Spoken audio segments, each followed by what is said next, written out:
There is a certain monkey that recently went viral. He stood up on two legs and took food from someone's hand. Comments included, "He looks like a friend," and "What a good fellow." This monkey was almost certainly a wild monkey, used to being fed by tourists, and not a pet, like it should be. Anyway, this particular monkey is called a Golden Snub-Nosed Monkey.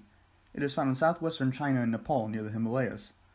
They are not common and are considered an endangered species with a population of about 10,000. The Golden Snub-Nosed Monkey, aside from being adorable, has an interesting lifestyle.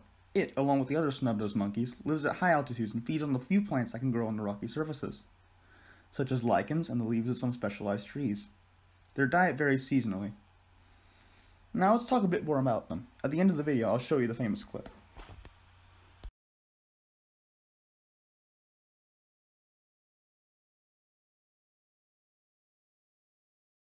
The Golden Snub-Nosed Monkey is a friendly-looking fellow. The soft tissues of its nose are virtually gone, an adaptation to prevent frostbite in the cold mountains they call home. The same applies to the nasal bone, which is absent, something unique to snub-noses alone, as no other primates lack them.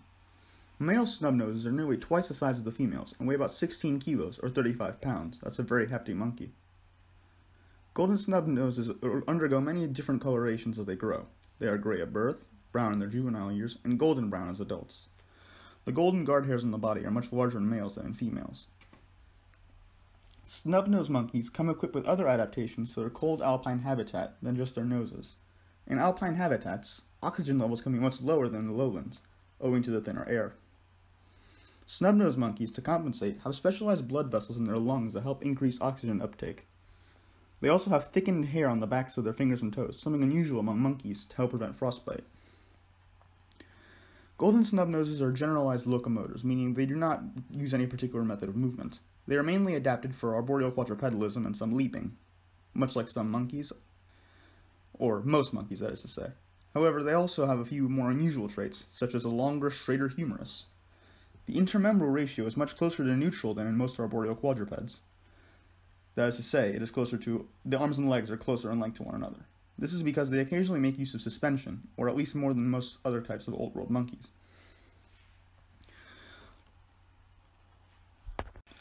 Like all colobine monkeys, another notable trait of the Golden Snub-Nosed Monkey is in its stomach. Most primates have a single-chambered, simple stomach, much like a human's. Monkeys in the subfamily Colobinae, or the colobine monkeys, which includes langurs, colobus monkeys, and snub-nosed monkeys to name a few, have multi-chambered stomachs, kind of like a cow. This lets them digest cellulose more efficiently, and reduces the amount of chewing they need to do to maintain the same absorption.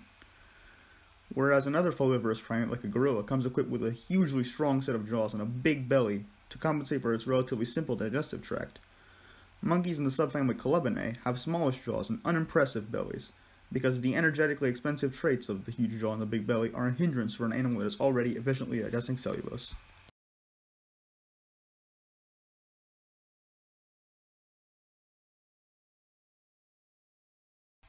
Unfortunately, not much information was available to me about the brains of Golden Snub-Nosed monkeys.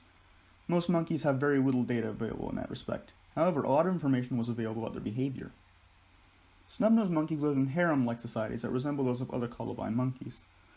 Males are more solitary than females and may form bachelor groups of multiple males, but when it comes to mating, males will monopolize and kick out other males.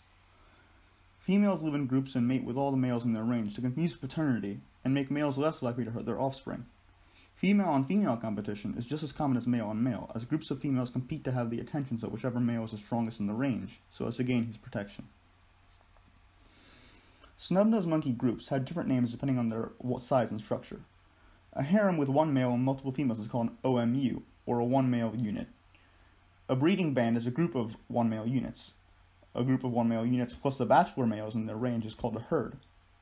Multiple herds are referred to as troops. These groups regularly exchange members.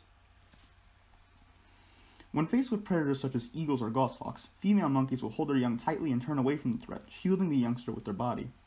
Males may charge these birds and threaten them. This is an effective strategy because adult snub-nosed monkeys are generally too large for most eagles to make off with. At night in the winter, golden snub-noses will huddle together in what is referred to as a sleeping cluster. This helps keep them warm as they sleep. The huddles are largest in the coldest hours of the night, and the young monkeys that would freeze most easily are kept in the middle of the clusters. This behavior may sound familiar. That's because other, more popular animals adapted to the cold, such as penguins, do it as well. The monkeys do sleep in trees like most primates, but do so in the lower canopy to avoid the cold gusts that may strike at night.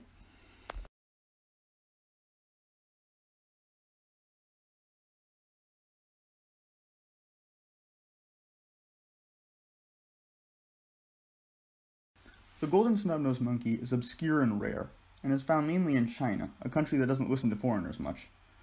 Unfortunately, there's not much you can do to help conserve them specifically as their habitat shrinks due to the Chinese nature.